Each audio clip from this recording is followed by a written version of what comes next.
Hello everyone, welcome to up-to-date class. Today we learn about how to integrate tan x. So how to integrate tan x?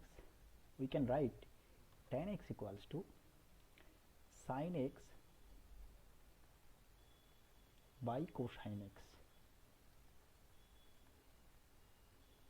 dx.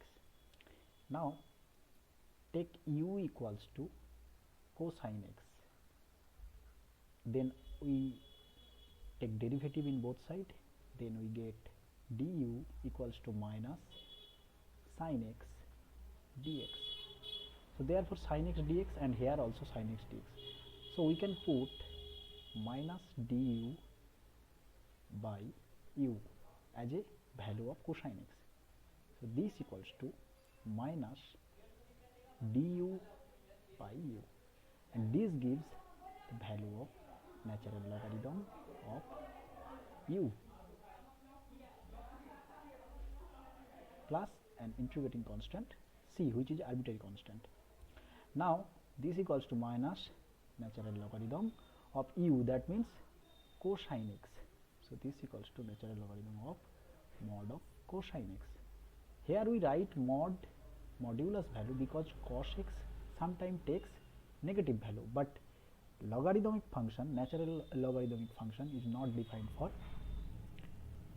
negative values. Therefore we take here the modulus. So we can write now natural logarithm of mod of cos x whole to the power minus 1 plus c. That means natural logarithm of mod of sec x, because secant x is the value when we take 1 by cos x. So therefore our result is c.